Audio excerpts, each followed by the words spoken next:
đào lươn lươn mà ở đây bật tay nhau mà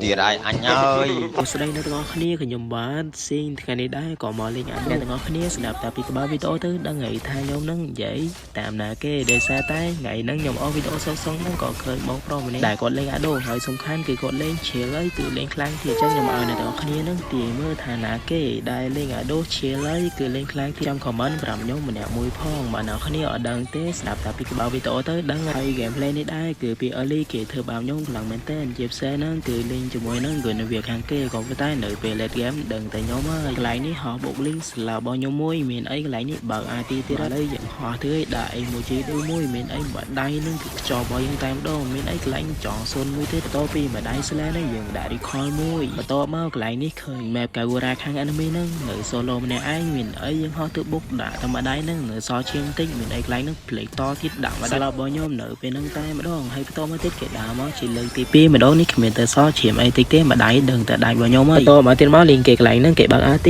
មានអីខ្ញុំនៅចាំតែកន្លែងដែរហ្នឹងដឹងតែគាត់ហ្នឹងមករកដាច់ខ្លួនឯងហើយអញ្ចឹងយើងដាក់តែពីដៃខ្ចប់របស់ខ្ញុំអត់តទៅណាឆ្ងាយនោះទេនៅកន្លែងហ្នឹងខ្ញុំអស់មកទៅឃើញគូសូនក៏ប៉ុន្តែលេងមកគេហ្នឹងចង់តែឈាមខ្ញុំមានអីខ្ញុំតែវិញដាក់តែម្ដាយហ្នឹងនៅសល់ឈាមតែបន្តិចអញ្ចឹងបានថានៅតែគ្នាដោយសារតែ Hero Ado ហ្នឹងវាខ្លាំងជាងមែនណាបានគេចូលចិត្តលេងណាមួយគឺពេល late game ដឹងតែវា